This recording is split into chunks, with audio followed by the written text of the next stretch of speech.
The laughter felt rehearsed, like the sound of money pretending to have a soul.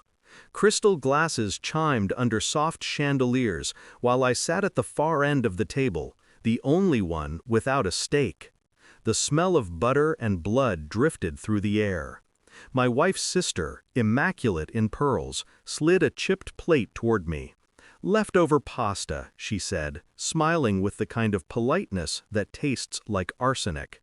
"We didn't order for you," my wife added. "You should have sat at the kids' table." I just smiled. That old, calm kind. The kind I'd learned to wear like armor. "Noted," I said. The waiter paused beside me, awkward, eyes darting toward the untouched wine glass. He didn't know what to do, neither did they. 18 years in CIA interrogation rooms had taught me what silence could do to people, how it unsettles the guilty. When I finally stood, every eye turned. Forks stopped. Conversations froze. I looked around the room, her family, her friends, the man she thought I didn't know about. My wife's phone buzzed in her purse. She didn't check it. She didn't need to. I'd already seen everything. It started 6 months before that dinner. Divorce papers had just been filed. The judge had smirked. "A soldier? Your wife's new husband is a senator? Full custody to her." He thought it was funny. Most civilians do.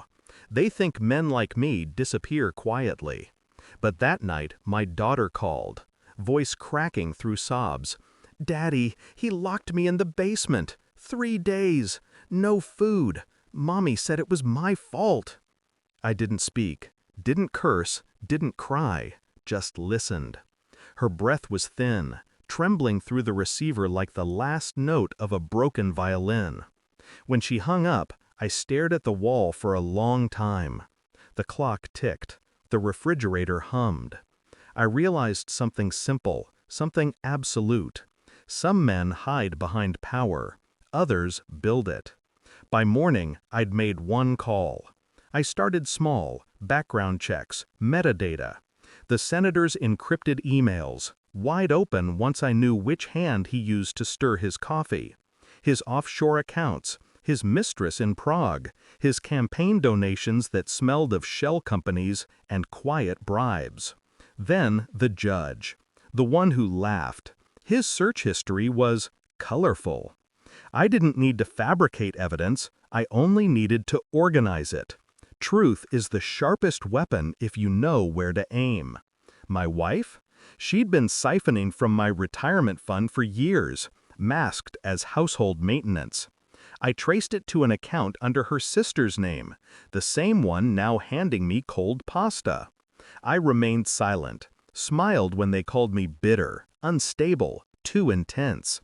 They never realized the quiet was strategy. Every interrogation I'd ever conducted taught me one thing: let the liar keep talking. They will always confess to more than you ask. So I waited, collected, prepared. The night before her mother's birthday, I sent out 3 packages, each marked confidential, each with one instruction: release if anything happens to my daughter.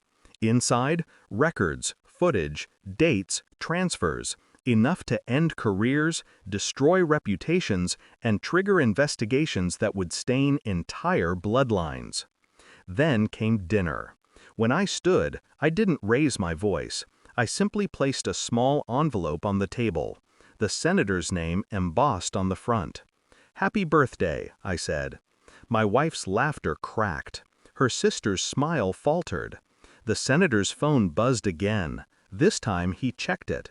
The blood drained from his face as he read. I watched his hand tremble, watched him glance at her, then back at me. What did you do?" she whispered. I took a sip of water. Just told the truth. By morning, he was gone. Undisclosed location, the media said. The kind of phrasing that comes when intelligence agencies make cleanup look like coincidence. The judge resigned. Health reasons. My wife's accounts froze under federal investigation. Her sister's name trended online beside the words fraud and embezzlement. No one connected me. They never would. I hadn't forged anything. I'd only let truth breathe. That's the thing about people who think they're untouchable. They forget paper cuts can bleed out empires. A week later, my daughter was home, safe, asleep in the next room. I sat by the window, watching rain slide down the glass. No satisfaction, no triumph, just quiet. The phone rang once, unknown number. I let it ring. In another life, I might have answered, explained, offered closure. But men like me, we don't explain. We end things. I thought about that dinner, the laughter, the cruelty, the arrogance, the way my wife smirked when she said kids' table. She was right, in a way. Some people never grow up. I finished my drink, stared into the reflection of a man no longer waiting for justice, and whispered the only word that still mattered.